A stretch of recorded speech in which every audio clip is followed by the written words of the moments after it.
Okay, good afternoon, everyone, and thank you so much for being here. My name is Shannon Durham, and I have the privilege of being the president and CEO of YMCA Calgary. I'm pleased to welcome everyone and to acknowledge that we're gathered on the traditional lands of the Treaty 7 First Nations of the Siksika, Piikani, Kainai-Tsuut'ina, and the three Stoney Nations comprised of the Chiniki, Goodstoney, and Bearspaw. Calgary is also home to the Métis Nation of Alberta. A special welcome to our dignitaries, Minister Hajdu, Minister Nicolaides, and MP Hogan, welcome. We're here today at the YMCA Quarry Park Child Development Centre, one of 6 licensed childcare facilities operated by YMCA Calgary. This facility was purpose-built for childcare, located walking distance from over 2,000 homes, close to a business park, where our childcare families access recreation amenities as well. We're honored to share this space with you today. Each day, 341 children come through the doors of this center, and more than 600 children attend YMCA Child Development Centers across Calgary. Their parents and caregivers head off to work or school knowing their children are in a safe place to learn, grow, and play, cared for by our team of highly qualified early child educators and staff. It's a wonderful thing to be a part of and a daily reminder of why high quality, affordable, and accessible childhood education is so important. Today's announcement supports stability in 2026 for childcare centers across Alberta and paves the way for more families to access affordable care. To share further details, I'm pleased to introduce the Honourable Patty Hajdu, Member of Parliament for Thunder Bay, Superior North, and Minister of Jobs and Families. Minister Hajdu. Well, thank you very much, Shannon, and thanks for welcoming us here at the Y. And it's such a joy to work with partners like you across the country who are delivering quality childcare for families, Canadian families, and to Minister Nicolaides, who I met on Zoom it feels like just a few weeks ago that we were talking. Thank you very much for your collaboration in getting to this point today. Minister Nicolaides was telling me that he has 5 little children, so he is no stranger to the need for affordable childcare himself. I'm also joined by my colleague, friend, and incredible parliamentary secretary to the Minister of Energy and Natural Resources, Corey Hogan, who I didn't know very well before he was elected this past election, but what a true gem you are for our caucus, and thank you so much for all the ways that you contribute. And of course, to everyone here at the Y who brings this center alive. We were just speaking on the way down about the diversity of YMCA and what it provides to communities. And so thank you for taking care of people and fostering stronger and healthier and more connected communities from birth to very elderly. And I really appreciate the work that you do to make this community livable and connected.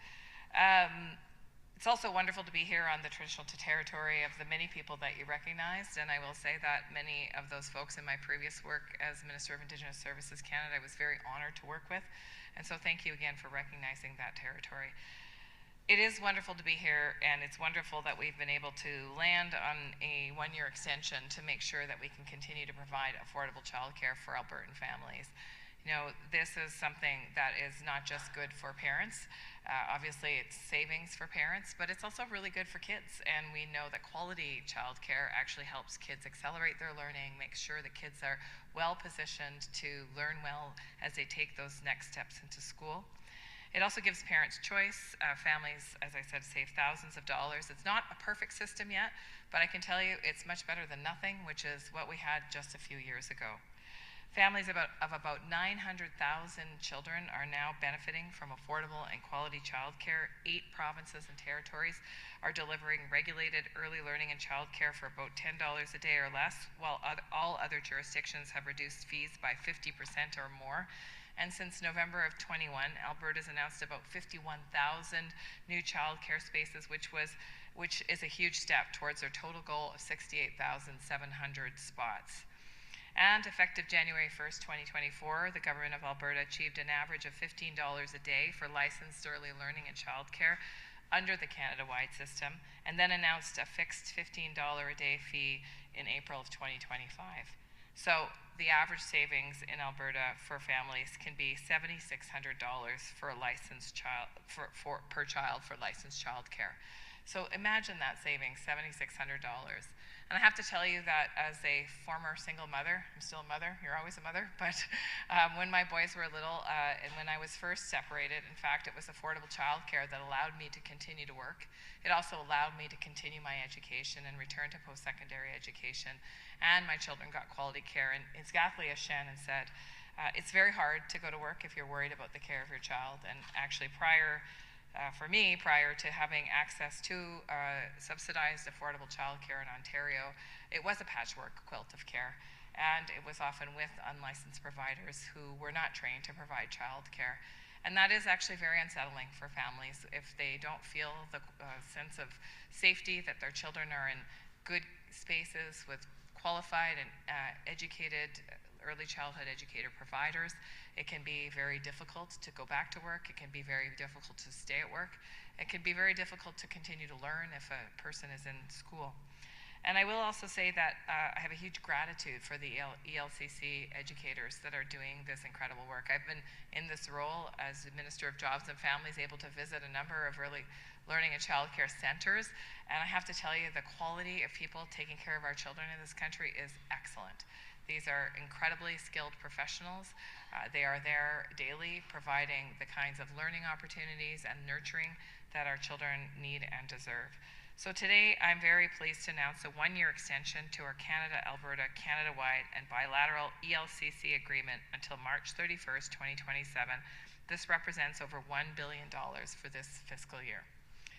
And the extended Canada-wide agreement also includes the final year of the ELCC Infrastructure Fund. So Canada will then provide Alberta $1.17 billion, and this will support continued access to high-quality, affordable, flexible, and inclusive learning spaces.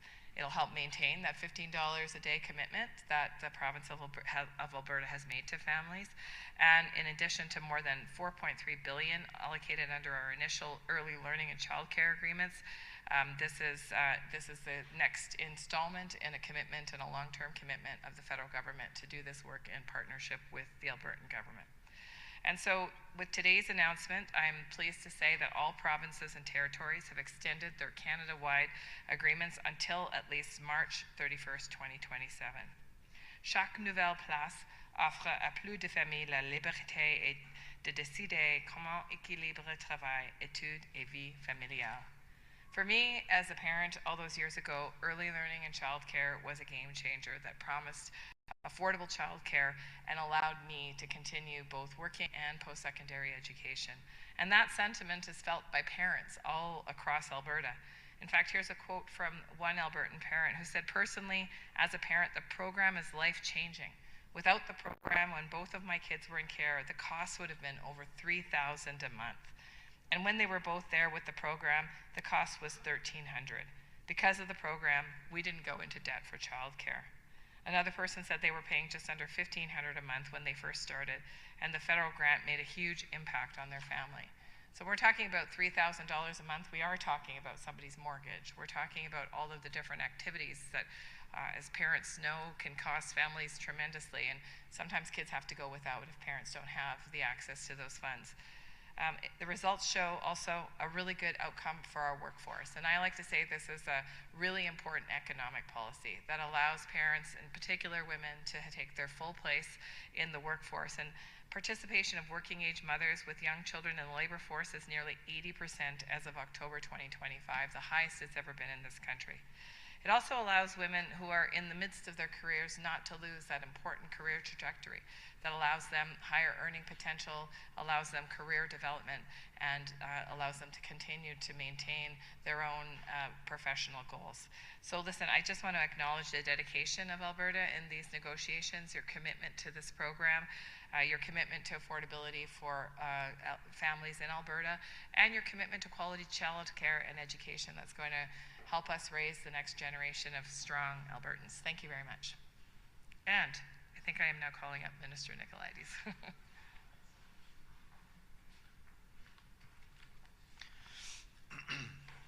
Well, apologies in advance. As you can probably tell from my voice, I'm a little under the weather, but I think I'll be able to get through most of it. So I appreciate, Minister Hajdu, thank you so much for your partnership. Thank you for being here. Thank you to our amazing hosts for gracing us with the opportunity to make this important announcement here at your incredible facility. I want to start today by just talking about the reality that many Alberta families face on a day-to-day basis and the conversations that they have, as Minister Hajdu mentioned. Oftentimes these conversations revolve around challenging financial decisions and personal decisions that families have to make when looking for affordable childcare. I know that it's a stress that comes when you can't find the right spot for your child, and it stops you from taking that new job. It stops you from maybe attending post-secondary, as you mentioned, or from growing a business. And it keeps you up at night. And we know that for far too long, finding a space has been harder than it should be. And we know that affordable fees also mean nothing if you cannot find a door to walk through. And that's why we're here today. And we've been through some important negotiations with the federal government. And the agreement that we've signed is an important step forward. And we're excited about the prospects of this new deal. Now, we, of course, face an important choice as we came up to March of 2026 as our current agreement ended.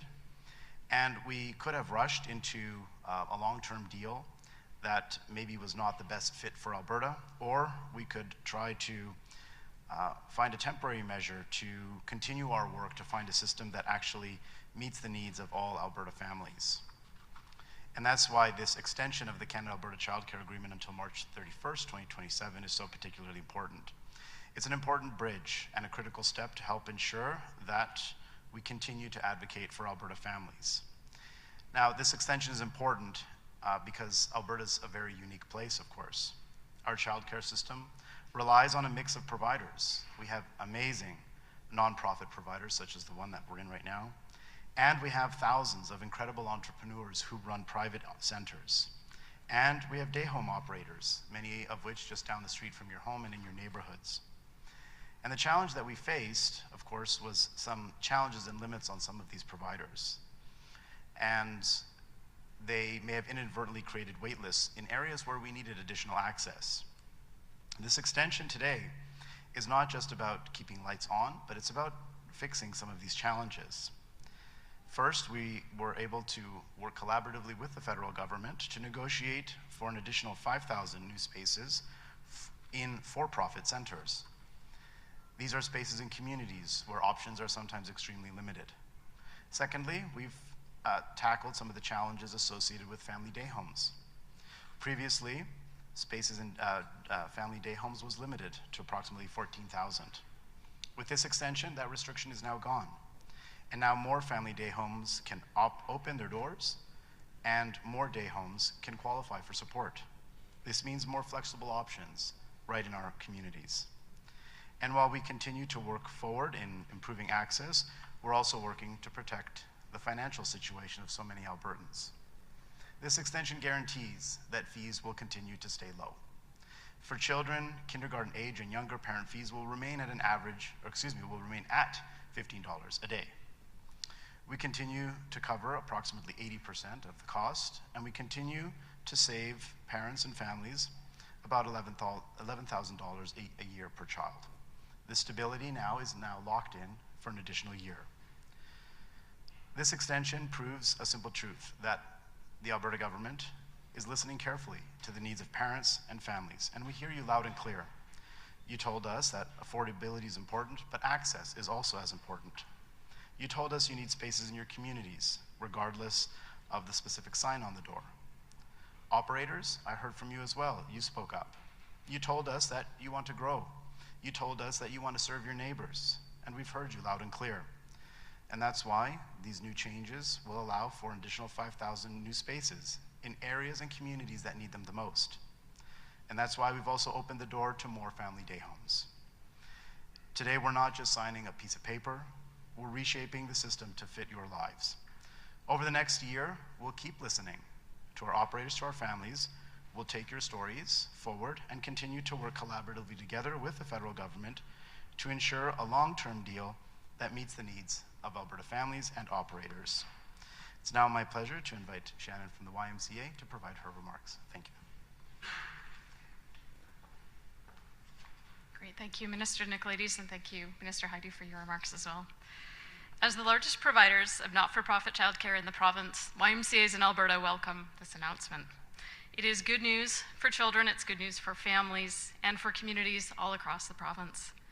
At the YMCA, we see every day how access to affordable, high-quality childcare supports children and families to thrive, enabling families, especially women, to participate in meaningful employment and supporting children's development, setting them up for lifelong success. The cost of delivering high-quality childcare, like everything else, continues to grow, and the affordability grant provided under the Canada-wide Early Learning and Childcare Agreement is critical to ensuring we can provide spaces to meet our community needs and that costs are not pushed onto families. We deeply appreciate that both the provincial and federal governments have sought input from operators like us about how the system is working and what can be done to make it better. Minister Hajdu and Minister Nicolaides, both of your teams have had an open door for us, and we thank you for that. There is more work to be done as we continue to build the system, but YMCAs are ready and willing to help with that work. This one-year extension is an important starting point, and we look forward to working closely with you towards a longer-term agreement. We all have the same goal, a system that ensures children and families from all income levels have access to a childcare system that ignites their potential.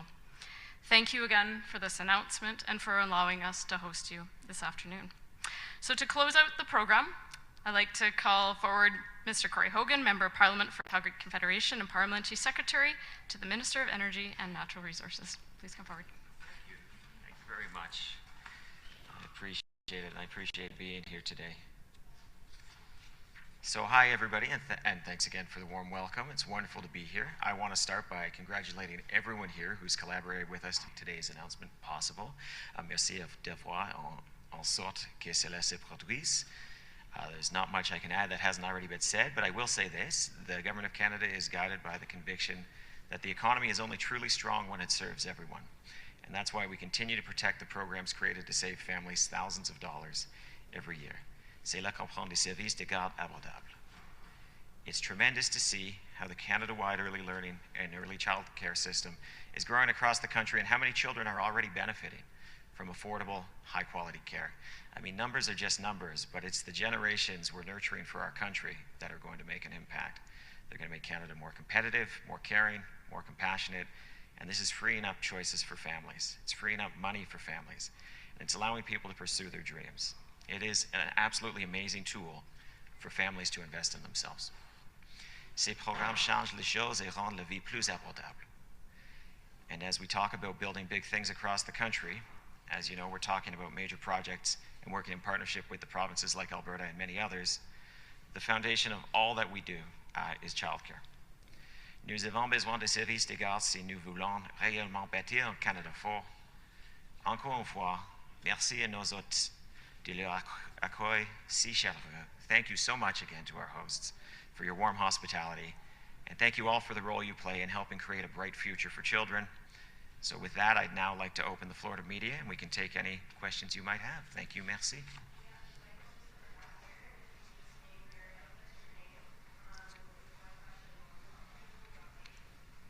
Hi there, Mark Villani here with CTV Calgary. I have a question for Minister Nicolaides. It's just regarding on May 15th earlier this year, Alberta's government announced that it hit its cap for federal funding for those new for-profit daycare spaces, stopping many new centers from accessing that $15 a day fee. How are you changing your childcare licensing process overall to ensure that what happened to operators back then doesn't happen again? Well, we're continuing to look at the licensing process to make sure that that type of situation doesn't repeat, but that's one of the main reasons why we wanted to look at an expansion of spaces, funded spaces for for-profit providers, and it's one of the things that we were able to successfully deliver in this new extension so that more of our for-profit providers can continue to provide spaces. But around the specific licensing components, it's something that we are actively looking at. And just another question off topic, but I wanted to get your response to the ATA's unfair bargaining complaints they made, whether or not the government will be taking the feedback given during the teachers' strike into account when developing the upcoming budget. Sure. Well, as it relates specifically to their complaint to the Labor Relations Board, I can't provide a comment, as of course it's important for that process to play out, and I know the Government of Alberta through the Minister of Finance will provide the government's official response to the Labor Relations Board, and we'll work through that process. As it relates to Budget 26 decisions, we're very much interested in taking steps to address class sizes and classroom complexity. And so we had our third meeting of our Class Size and Complexity Cabinet Committee yesterday, and we had an opportunity to hear more about some of the challenges that we have in our system, and that information is incredibly important as we look to make future funding decisions. Thank you. Okay, next question. Hi, this is Arzuma with Radio Canada. Just to go back to the for-profit, can you tell us and elaborate more on what kind of flexibility you're providing to them with this new extension? Sure, the extension provides for 5,000 additional funded spaces. So that will help many for-profit providers expand spaces. As I know, as per the previous question, many operators back in the late spring were looking at expansion of facilities, but then we had reached our cap and could not provide any more additional funded spaces. So we'll be able to do that and help them expand operations for those that are looking to create more spaces. So to be clear, the ceiling cap is... The ceiling cap for for-profit spaces has increased by 5,000.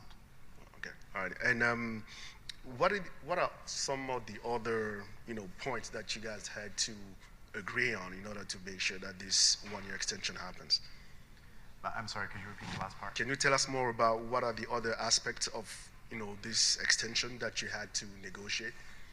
Yeah, one of the other aspects related to limitation on spaces with day home operators.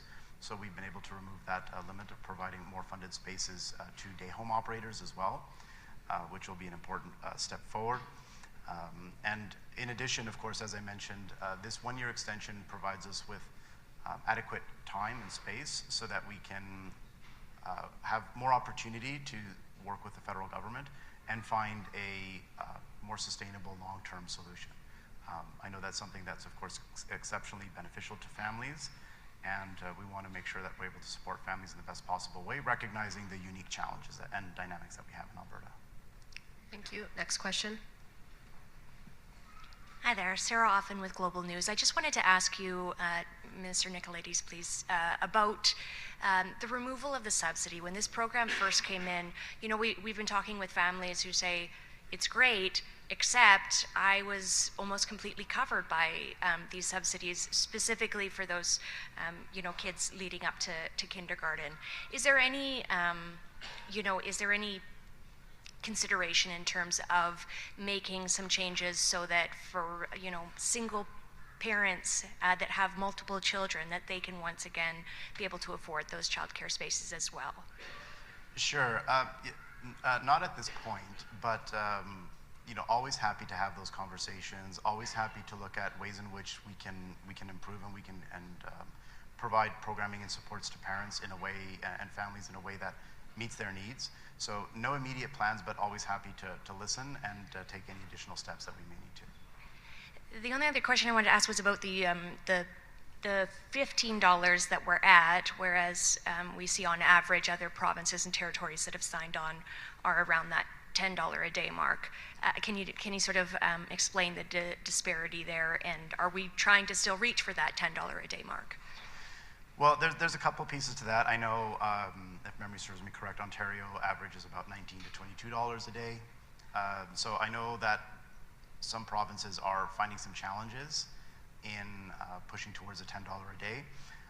And I think that that's part of the reason why we want to have this one-year extension, so that we have ample time to have more in-depth conversations with the federal government. I know other provinces are looking for that opportunity as well, recognizing that some provinces are finding some particular challenges in reaching the $10 a day. Okay, thank you. Any final questions? No? Okay, well, that concludes the media avail. Thank you so much.